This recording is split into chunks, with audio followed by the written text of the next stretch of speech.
Қайырлы күн достар, бүгін біз сіздермен бірге өте дәмді мясо по-тайски тағамын дайындайтын боламыз.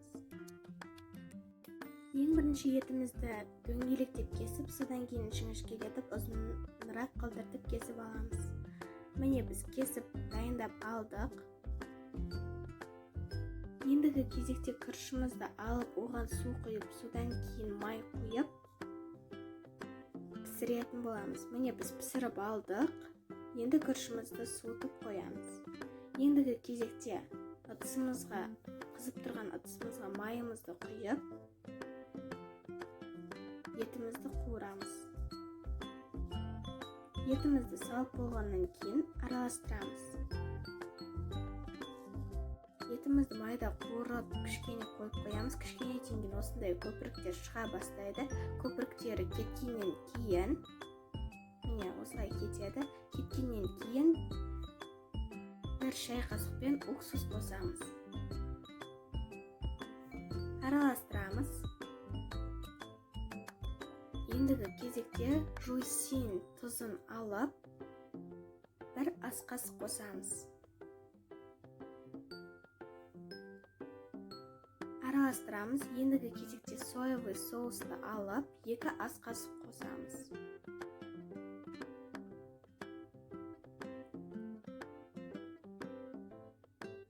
Жақсылап араластырамыз. Араластырып болғаннан кейін 2 стакан су құямыз. Суымызды құйып алғаннан кейін қайнағанын күтеміз. Енді жасыл қызыл бұрышымызды алып, содан кейін чесногымызды алып тураймыз.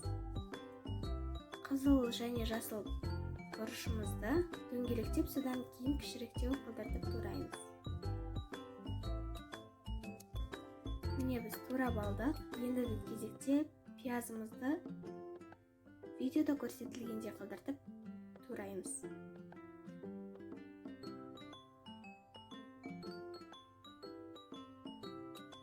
Міне біз барлығын турадық. Пиязымызды, қызыл және жасыл бұрышымызды турап алдық. Чесногымызды ұсақтап турадық. Ендігі кезекте укропты да жіңішкелетіп ұсақтап тураймыз. Міне турадық. Және де біздің подливымыз қайнады, яғни дайын болып қалды. Ендігі кезекте осылай қайнағаннан кейін пиязымызды қосып аламыз. Пиязымызды қосқаннан кейін араластырамыз. Пияздан кейін бұрыштарымызды қосамыз. Бұрыштарымызды қосып болғаннан кейін чесногымызды қосамыз. Жақсылап араластырамыз. Жақсылап араластырғаннан кейін газды өшіреміз, яғни біздің подливымыз дайын болды.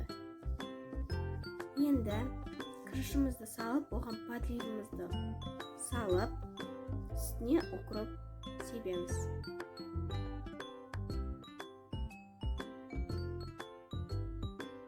Міне біздің өте дәмді мясо по-тайски тағамымыз дайын болды.